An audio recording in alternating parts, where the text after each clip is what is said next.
ஆண்டவராகிய இயேசு கிறிஸ்துவின் நாமத்தினால உங்களை நான் வாழ்த்துகின்றேன்.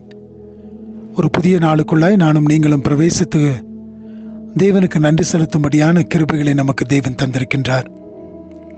ஒவ்வொரு நாளும் அவருடைய கிருபைகளும் இரக்கங்களும் மாறாதவைகளாய் இருக்கிறது என்று சொல்லி வேதத்தில் நாம் பார்க்கின்றோம். அந்தபடியே இந்த நாளிலும் கூட அவருடைய இரக்கங்களும் அவருடைய கிருபைகளும் மாறாது இருந்தபடியினாலே நீங்களும் நானும் ஜீவனுள்ளோர் தேசத்திலே ஒரு புதிய நாளுக்குள்ளாய் பிரவேசிக்கும்படியாய் தேவன் நமக்கு உதவி செய்திருக்கின்றார். எவ்வளவு பெரிய ஒரு அற்புதமான காரியம், எவ்வளவு பெரிய ஒரு அதிசயம்! நானும் நீங்களும் மனிதர்களாய் இருக்கும் பொழுது நம்மை சிருஷ்டித்த தேவனாகிய அவர்தாமே உங்களையும் என்னையும் நினைவு கூறுகின்ற தேவனாக இருக்கின்றாராம். உங்களையும் என்னையும் வாழ வைக்கின்ற தேவனாக இருக்கின்றார். எனக்கு பிரியமான தேவச்சனமே, இந்த நாளின் காலை வேளையிலும் கூட அவருடைய சமூகத்தில் நாம் இந்த நாளை துவங்க அவருடைய பாதபடியில் வந்திருக்கும் பொழுது, இந்த வார்த்தைகளை கேட்கும் பொழுது தேவன் தாமே இந்த நாளுக்குரிய எல்லா விதமான ஆசீர்வாதங்களினாலும் கிருபைகளினாலும் உங்களை முடிசூட்டுவாராக. கர்த்தருக்கு பயந்து அவர் வழிகளில் நடக்கிறவன் எவனோ அவன் பாக்கியவான் என்று சொல்லி நாம் வேதத்தில் பார்க்கின்றோம். அப்படி என்று சொன்னால் நானும் நீங்களும் கர்த்தருக்கு பயந்து அவருடைய வழிகளில் நடப்போம் என்று சொன்னால் நாம் பாக்கியவான்களாய் காணப்படுகிறோம். அது மாத்திரமல்ல, அவரை நோக்கி கூப்பிடும் பொழுது அவர் நமக்கு செவி கொடுக்கின்ற தேவனாக இருக்கின்றார். நமக்கு அறியாததும் எட்டாததுமான காரியத்தை நமக்காக செய்கின்ற தேவனாக இருக்கிறார் என்று சொல்லி வேதத்தில் நாம் பார்க்கின்றோம்.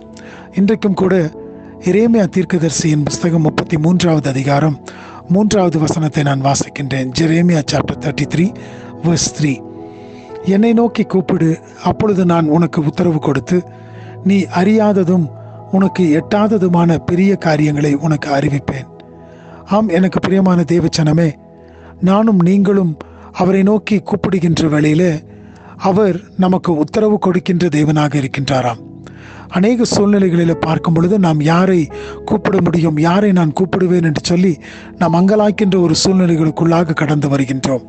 ஆனால் வேதத்தில் பார்க்கும் பொழுது கர்த்தர் சொல்லுகின்றார், நீ என்னை நோக்கி கூப்பிடு, அப்பொழுது அவர் என்ன செய்வாராம், உனக்கு நான் மறு உத்தரவு கொடுத்து நீ அறியாததும் உனக்கு எட்டாததுமான பெரிய காரியங்களை உனக்கு நான் அறிவிப்பேன்.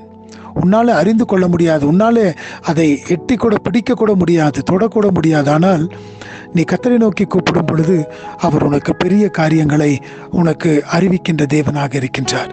எனக்கு பிரியமானவர்களே, இந்த நாளின் கால வேளையிலும் கூட தேவனுடைய சமூகத்தில் நாம் அமர்ந்து இந்த நாளுக்குள்ளாய் கடந்து செல்கிறேன். ஆண்டவரே, நான் என்ன செய்ய வேண்டும் என்று சொல்லி நாம் கேட்கும் பொழுது அவர் உனக்கு அறியாததும் உனக்கு எட்டாததுமான பெரிய காரியங்களை செய்து உங்களை வழிநடத்த அவர் போதுமான தேவனாக இருக்கின்றார். இந்த ஒரு வாக்குத்தத்த வசனத்தை நாம் நம்பினவர்களாய் விசுவாசித்தவர்களாய் இந்த நாளுக்குள் நாம் பிரவேசித்து செல்லும் பொழுது கர்த்தர் தாம் சொன்ன, கர்த்தர் தாம் வாக்குத்தத்தம் பண்ணின எல்லா காரியத்திலும் அவர் உண்மையுள்ளவராய் இருக்கின்றபடியினாலே இன்றைக்கு நாம் அதை பார்க்க போகின்றோம்.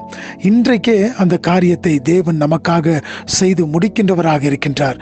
நானும் நீங்களும் தேவனை நோக்கி கூப்பிடும் பொழுது அவர் நமக்கு செவி கொடுப்பது மாத்திரமல்ல, அவர் உத்தரவு கொடுக்கின்ற தேவனாக இருக்கின்றார். நம்முடைய காரியங்களை அவர் விசாரிக்கின்றவராக இருக்கின்றார். அது மாத்திரமல்ல, அவர் நமக்காக பெரிய காரியங்களை அறிவிக்கும்படியாய் நாம் எதிர்பார்க்காத, நம்மாலே அதை பிடிக்க முடியாத ஒரு சூழ்நிலையில காணப்படுகிறது என்று சொல்லி நாம் பயப்படுவோம் என்று சொன்னால் கர்த்தருடைய கரங்களிலே நாம் நம்மை ஒப்பு கொடுக்கும் பொழுது அவர் எல்லாவற்றையும் நன்மையும் கிரமமுமாக முடித்து தர அவர் போதுமானவராக இருக்கின்றார். ஆகினால இன்றைக்கும் கூட நாம் சோர்ந்து போக வேண்டிய அவசியம் அல்ல. ஒரு புதிய நாளுக்குள்ளாய் பிரவேசித்திருக்கும் பொழுது இந்த நாளை தேவன் அப்படியே நமக்காக மாற்றித்தர அவர் போதுமானவராய் இருக்கின்றார். அவரை விசுவாசித்தவர்களாய் இந்த நாளுக்குள்ளாய் நாம் கடந்து செல்லுவோமா? தேவன் தாமே இந்த நாளை நமக்கு ஆசீர்வதித்து தருவாராக. ஆமென்.